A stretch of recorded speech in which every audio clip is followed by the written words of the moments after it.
नमस्कार। विकसित उत्तर प्रदेश समर्थ उत्तर प्रदेश 2047 के सुझाव पोर्टल पर फीडबैक कैसे देंगे, किन टेक्निकल पॉइंट्स को ध्यान रखना है, इस वीडियो में हम जानेंगे। इस क्यूआर कोड के माध्यम से भी आप फीडबैक दे सकते हैं। अगर आपको लिंक न पता हो तो मैं लिंक को डिस्क्रिप्शन बॉक्स में भी दे दूंगा, आप वहां से डायरेक्ट जाकर पेज पर आ सकते हैं। सबसे पहले हम कोई भी वेब ब्राउज़र ओपन करेंगे। गूगल में विकसित उत्तर प्रदेश टाइप करेंगे। पहली वेबसाइट विकसित उत्तर प्रदेश up.gov.in, इस पर हम क्लिक करेंगे। जैसे हमने क्लिक किया ये पेज हमारा ओपन हो गया। आप यहाँ से वेब पेज के भाषा को भी चेंज कर सकते हैं, इंग्लिश में चाहे तो इंग्लिश, हिंदी में चाहे तो हिंदी। तो मैं हिंदी में ही कंटिन्यू करता हूँ। हम पेज को जैसे नीचे स्क्रॉल करेंगे, सुझाव देने के लिए यहाँ क्लिक करें, एक यहाँ पर मिल जाएगा और यह लिंक आपको सबसे नीचे भी मिल जाएगा। सुझाव देने के लिए यहाँ क्लिक करें। ठीक है, हम यहाँ पर क्लिक करते हैं। आप भारत से हैं तो भारत पर क्लिक करेंगे, अन्य देश से हैं तो अन्य देश पर क्लिक करेंगे। मैं भारत से हूँ तो भारत पर मैं क्लिक करता हूँ और यहाँ मोबाइल नंबर और कैप्चा भरने के बाद OTP प्राप्त करें, इस पर हम क्लिक करते हैं। अब यहाँ पर मैसेज आया OTP आपके मोबाइल नंबर पर भेज दिया गया है। अगर OTP ना आए तो आप 17 सेकंड ये जो टाइमर चल रहा है यहाँ, इसके बाद आप रिसेंट OTP कर सकते हैं। मेरे केस में OTP आ गया है तो मैं OTP को यहाँ पर टाइप कर देता हूँ।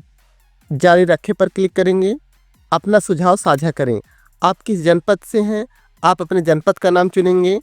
आप शहरी हैं या फिर ग्रामीण, ये शहरी और ग्रामीण आप उस बेस पर चुन सकते हैं जहां आप कार्यरत हैं। अगर आप स्टूडेंट्स हैं तो जहां पर आपका विद्यालय है, आपको उस विद्यालय को न चुनते हुए जहां आप रहते हैं वहां को चुनना है। तो मेरा कार्यस्थल ग्रामीण है तो मैं ग्रामीण को चुनता हूं। फिर उसके बाद हम ब्लॉक को चुनेंगे।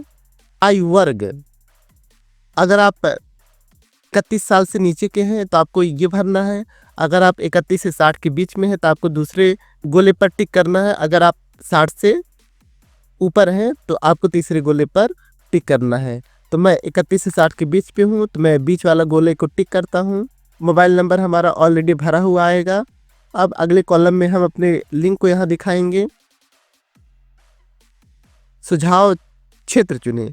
आप किस क्षेत्र को अपना सुझाव देना चाहते हैं, इसमें समस्त विभाग आ गए हैं तो आप उनके हिसाब से जो भी आपको उपयुक्त लगे, जिसमें आप सुझाव देना चाहते हैं, आप उनको सुझाव दे सकते हैं।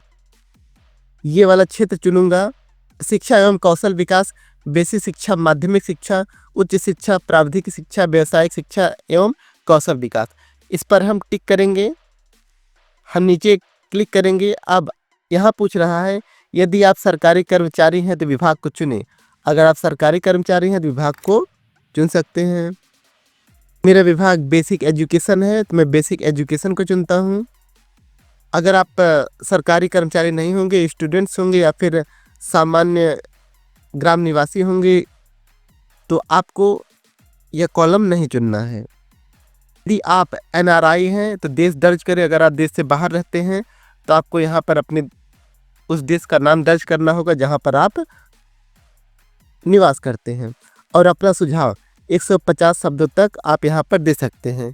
तो फिर मैंने टाइप किया है, शिक्षकों को ऑनलाइन और गैर शैक्षणिक कार्यों से मुक्त रखा जाए, तभी शिक्षक तनाव रहित होकर बच्चों को गुणवत्ता शिक्षण दे सकते हैं। पुरानी पेंशन भी बहाल की जाए। अगर आप यह पूरा लिखा हुआ मैं डिस्क्रिप्शन बॉक्स में भी दे दूंगा। अगर आपको उचित लगे तो आप यह कॉपी पेस्ट करते हुए इस बॉक्स में कर सकते हैं। अगर आपको से भिन्न कोई सुझाव देना है तो आप यहाँ पर अपने कीबोर्ड से टाइप करते हुए सुझाव को दर्ज कर सकते हैं। आपको टाइप करने में कोई असुविधा हो तो जो ये माइक है तो आप माइक पर जैसे टाइप करेंगे आप बोलकर भी यहाँ पर टाइप कर सकते हैं। तो मैंने टाइप कर रखा है। अब प्रस्तुत करने पर क्लिक करेंगे। इसे बार बार ये आ रहा है only alphabets are not allowed in name. अगर आपको सबमिट करने में कोई समस्या हो तो जो आपने अपना नाम हिंदी में लिखा होगा तो आप उसको अपना नाम इसके अल्फ़ाबेट्स में कर सकते हैं। अब यह पॉपअप आ गया है। बात आपका सुझाव हमारे लिए बहुत महत्वपूर्ण है। हम आपके योगदान की सराहना करते हैं। होम पर वापस जाएं। अगर आप अन्य विभागों के लिए भी कोई सुझाव देना चाहते हैं तो आप होम पर वापस जाते हुए फिर से वही प्रक्रिया दोहराकर आप सुझाव दे सकते हैं। और अगर आप प्रमाण पत्र डाउनलोड करना चाहते हैं तो आप इस वाले पर क्लिक करेंगे। तो हमको प्रमाण पत्र प्राप्त करना है, हम इस पर क्लिक करते हैं। प्रमाण पत्र हमको प्राप्त हो गया है। आप यहाँ से प्रमाण पत्र को डाउनलोड भी कर सकते हैं और होम पर वापस जा सकते हैं। तो हम प्रमाण पत्र को डाउनलोड कर लेते हैं। यह प्रमाण पत्र हमारे गैलरी में डाउनलोड हो जाएगा। विकसित उत्तर प्रदेश समर्थ उत्तर प्रदेश 2047 के सुझाव पोर्टल पर हम अपना फीडबैक दे चुके हैं। तो ऐसे ही इन्फॉर्मेटिव वीडियो के लिए अपने टीचर हट को सब्सक्राइब करना बिल्कुल मत भूलिएगा। फिर मिलेंगे आपसे अगली नई वीडियो में, तब तक अपना और अपनों का ख्याल रखिएगा।